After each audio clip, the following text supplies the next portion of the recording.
Terima kasih Anda masih bersama kami di Kabar Petang. Kita lanjutkan dialog. Saya ingin ke Pak Wawan. Pak Wawan, di Twitter sedang ramai bahwa ada cantuman di mana Bjorka ini mencantumkan logo Presiden Republik Indonesia. Di situ dia mengklaim membocorkan dokumen rahasia Presiden, yaitu berupa transaksi surat tahun 2019 hingga 2021. Kemudian di surat itu juga ada pun dokumen yang dikirimkan dari BIN kepada Presiden dengan label rahasia. Artinya sebenarnya BIN ini memang seringkali mengirimkan surat berupa sangat prudensial, rutin dilakukan, Pak? Dalam kondisi tertentu ya pasti ada surat-surat. Kalau sangat konfidensial kan bertemu, tidak lantas surat menyurat. Tapi kalau misalnya apa yang klaim oleh Bjorka tadi ada simbol dan sebagainya, di zaman teknologi seperti ini kan bisa dibuat, jadi ditiru. Tapi kalau kita cek dari register surat yang ada, yang muncul di situ, kami sudah melakukan upaya penelitian, ternyata itu tidak, gitu ya, bukan. Oleh karenanya kita melihat bahwa ini semua tidak benar, dan saya yakinkan bahwa ini. Maka kalau sekarang di zaman seperti ini kan teknologi bisa ya dibuatkan di BIN sendiri kan selalu dengan sandi, sehingga tidak atas apa yang tampak itu sebagai sesuatu yang betul. Tapi ya kita selalu melakukan langkah-langkah persandian sehingga hanya pemegang sandi tadi yang tahu. Kalau tidak ya tidak bakal tahu. Karena apalagi yang namanya kripto itu selalu diubah. Oleh karenanya saya pastikan bahwa ini tidak betul alias hoax. Demikian. Iya, setelah di cross check lagi begitu ya Pak Wawan. Tapi begini Pak Wawan, ketika ada kebocoran data, sebenarnya apa yang salah dalam sistem sehingga bisa adanya data itu yang seharusnya tidak keluar, tapi keluar? Kalau itu kan dari masing-masing kementerian atau lembaga kan, data itu ada biasa, terbatas, rahasia, dan sangat rahasia. Kalau data-data biasa kan biasa, terbatas gitu. Yang rahasia dan sangat rahasia itu sulit sekali untuk ditemukan. Bahkan tidak dalam bentuk seperti itu. Jadi kebanyakan memang tidak berbentuk, sehingga dilacak kemanapun tidak bakal ketemu. Oleh karenanya saya juga sampaikan di situ bahwa apa yang diungkap atau diunggah oleh Bjorka itu tidak berisi sesuatu yang sesungguhnya, artinya itu hoax lah. Demikian, Pak. Ya, saya ingin ke pakar intelijen, Mas Rizal Dharma Putra. Mas Rizal, sejauh ini dari sisi keintelijenan artinya bagaimana bisa men-track seseorang ataupun hacker?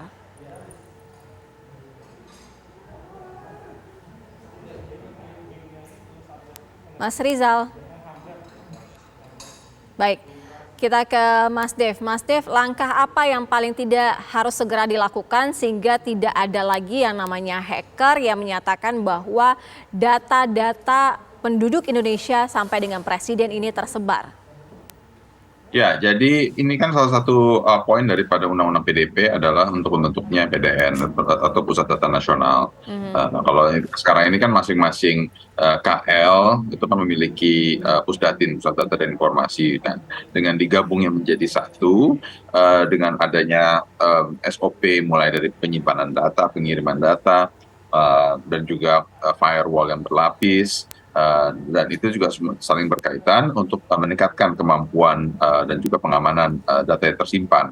Nah, dan juga harus ada joint forces atau joint operation yang lintas sektoral, lintas kementerian, lintas lembaga, agar kita bisa baik itu meningkatkan sumber daya manusianya, menyamakan SOP-nya, terus juga meningkatkan hardware software-nya, dan juga menciptakan program baru. Nah, ini juga harus kerjasama juga dengan baik institusi pendidikan, baik dari dalam dan luar negeri, untuk kita terus bisa mencetak kader-kader baru, ahli-ahli baru yang bisa membuat ataupun update terus sistem pengamanan. Ini kita ingat loh, bahwa kita ini lawannya kan bukan lawan entitas yang jelas. Ini kan hacker itu kan semua tuh non-state, non-organization. Semuanya berjalan sendiri gitu. Jadi dan they all live in the shadows. Semuanya dalam bayang-bayang yang tidak terlihat. Mereka bisa ada di mana saja, bisa saja ada di depan kita atau bisa juga ada di belahan dunia lainnya. Karena semuanya terjaring dengan internet. Nah, pemerintah yang terus mendorong untuk adanya digitalisasi industri 4.0, internet 5.0. Nah, untuk ini semakin marak penggunaan internet dan digitalisasi, ya harus ada peningkatan baik literasi digital daripada masyarakat dan juga pengamanan sistemnya yang digunakan oleh masyarakat dan pemerintah sendiri. Oke, Mas Dev, PR terbesar dalam menjaga kerahasiaan dokumen di negara kita akan seperti apa? Tapi dijawabnya nanti. Kabar Petang segera kembali usai kumandang azan maghrib untuk wilayah DKI Jakarta dan sekitarnya berikut ini. Selamat menjalankan ibadah sholat maghrib bagi Anda di wilayah DKI Jakarta dan sekitarnya. Kita lanjutkan dialog, saya ingin ke Mas Dev. Mas Dev, PR besar apa yang harus segera diperbaiki sehingga tidak ada lagi yang namanya kebocoran data? Ya, tentu kebocoran data itu yang harus dicari tahu penyebabnya gimana. Apakah dari sistem pengamanannya kah yang lemah, apakah itu dari jaringannya yang begitu mudah dihack, atau itu memang kemampuan sistemnya yang masih jadul lah istilahnya. Nah, jadi ya dengan ada undang-undang yang sekarang itu kan hanya payung hukumnya.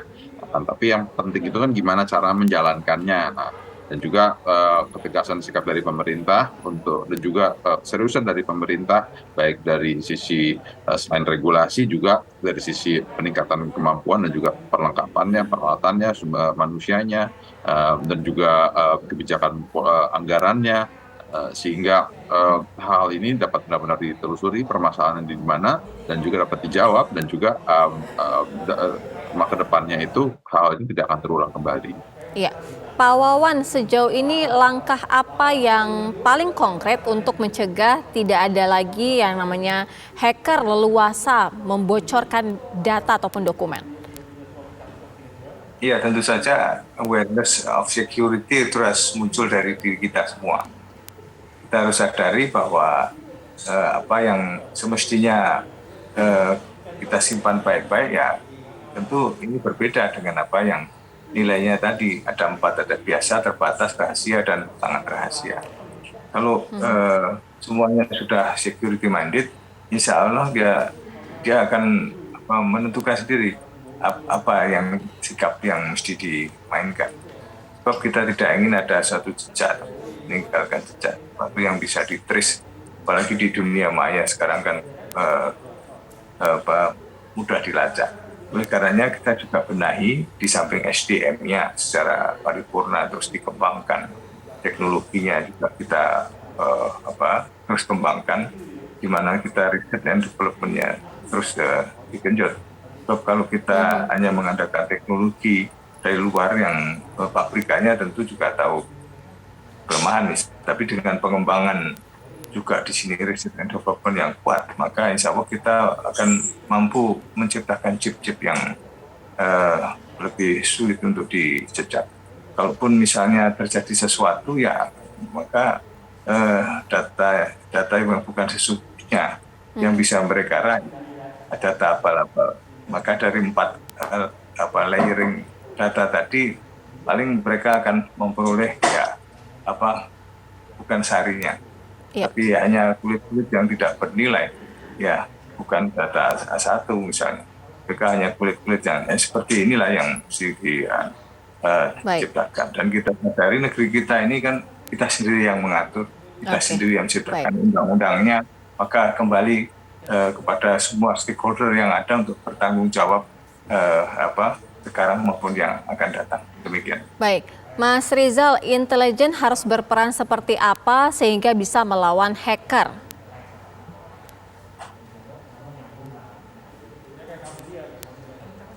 Mas Rizal. Baik, terima kasih Pak Wawan Purwanto dari pihak Badan Intelijen Negara ataupun BIN. Terima kasih juga Mas Dev Laksono, Komisi 1 DPR RI. Dan tadi juga sudah ada pakar intelijen Rizal Dharma Putra. Terima kasih.